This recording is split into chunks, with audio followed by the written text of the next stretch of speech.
Quero cumprimentar a presidente Nadir Santana, em nome dela cumprimentar todos os colegas vereadores.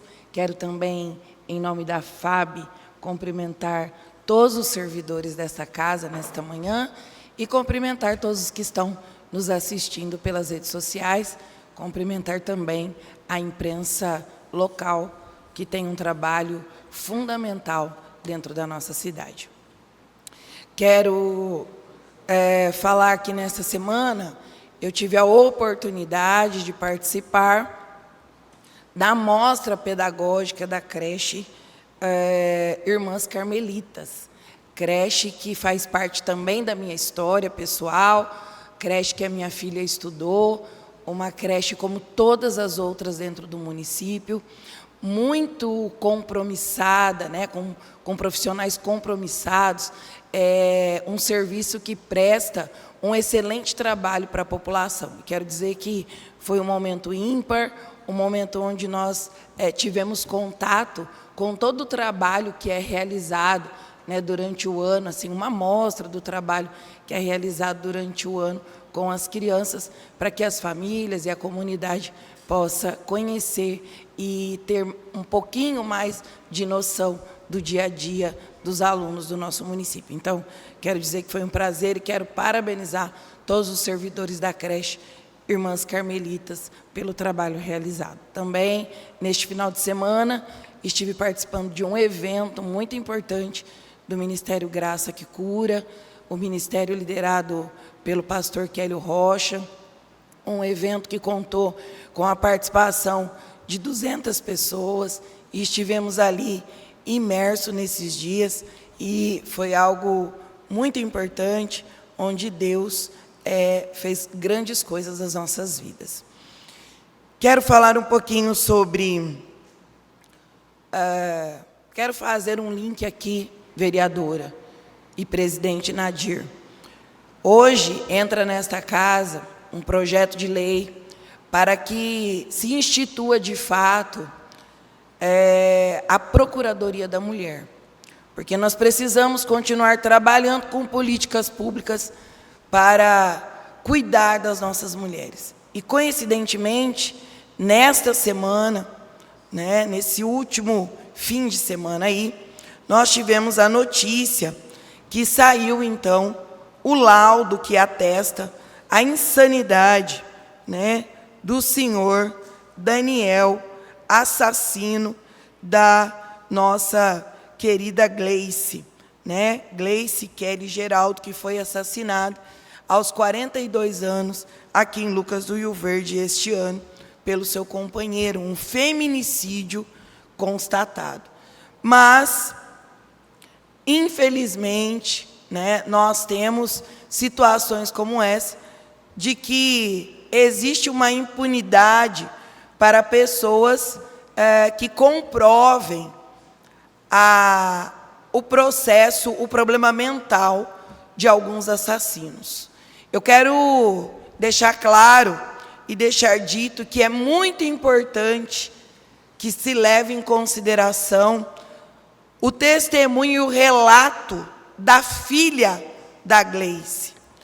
Porque a filha da Gleice, ela viveu na casa com essa família. E ela sabe falar exatamente o que ela vivia. Então, contra fatos, não deve ter argumentos. E se essa moda pega, nós estamos com muitos problemas. Nós não vamos conseguir avançar com a questão do feminicídio.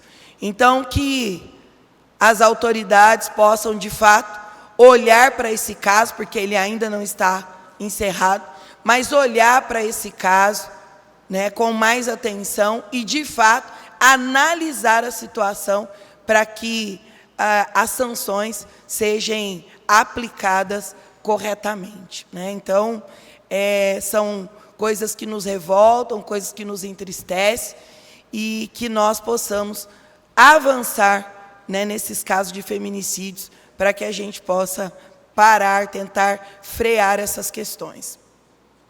E aí nós estamos, então, hoje também aqui, né, como eu disse, apresentando o projeto de lei desta casa, porque é a nossa luta enquanto legisladores.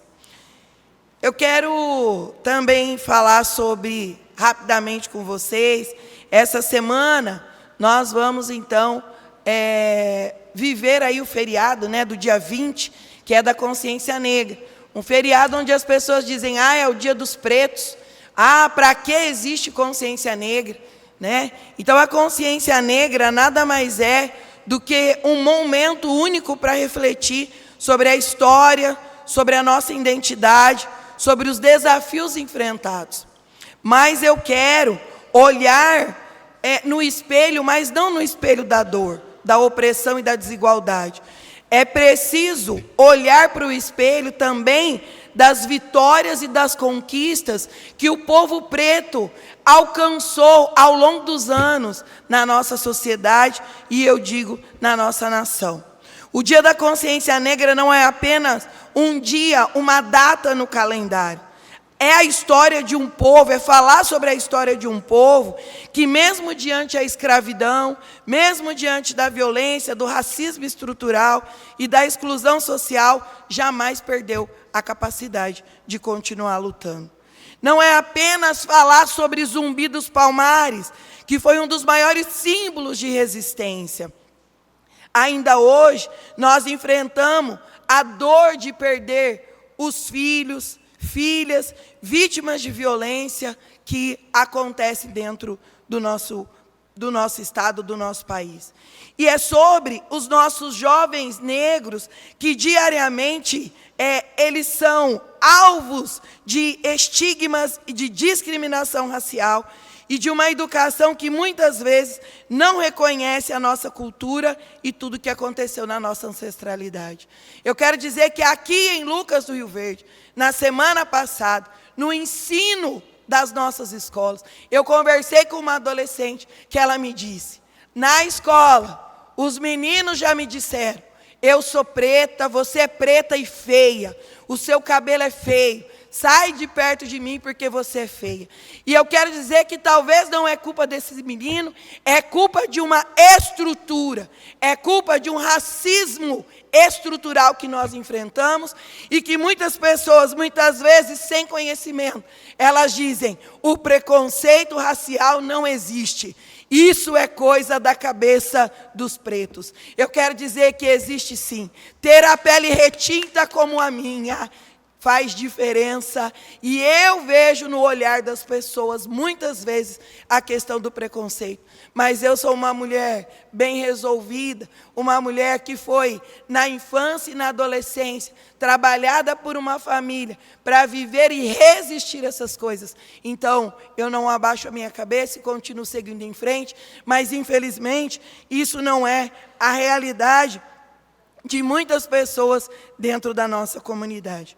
É fundamental, meus amigos e minhas amigas que talvez estão me assistindo, que a política pública também se volte para a necessidade do povo negro.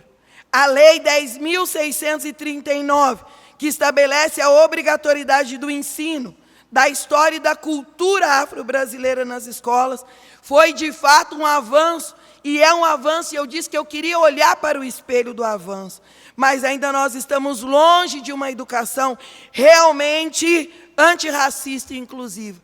Nós vamos continuar lutando também por essa bandeira, porque também ela está no escopo das questões sociais, as quais eu defendo.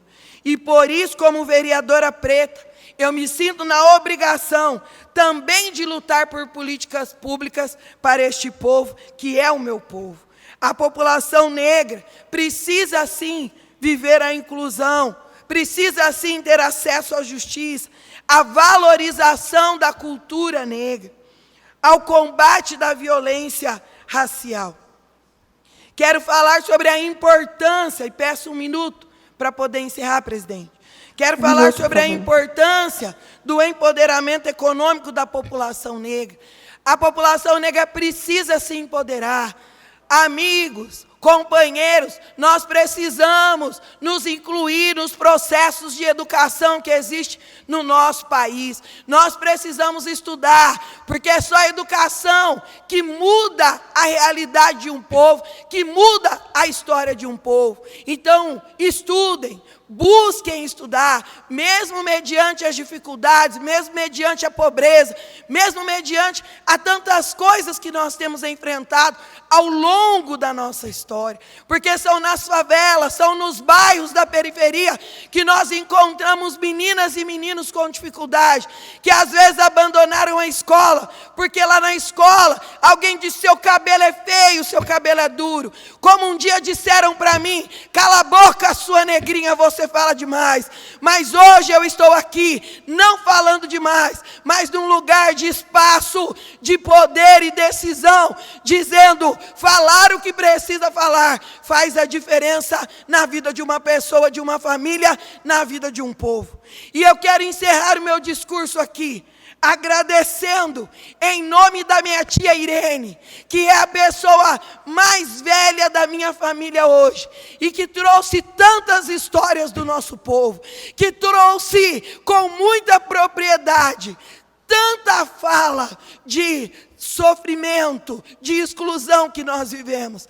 Mas eu quero dizer, tia Irene, lá de Tibiriçá, no estado de São Paulo, em Bauru, eu quero dizer que eu estou aqui porque nós vencemos, e eu estou aqui representando não só a nossa família, mas eu estou aqui representando um povo que construiu esse país, um povo que sofreu para que a história desse país existisse. Muito obrigado, boa semana a todos, e vamos falar sobre consciência negra, vamos discutir isso nesta semana. Muito obrigado e que Deus os abençoe.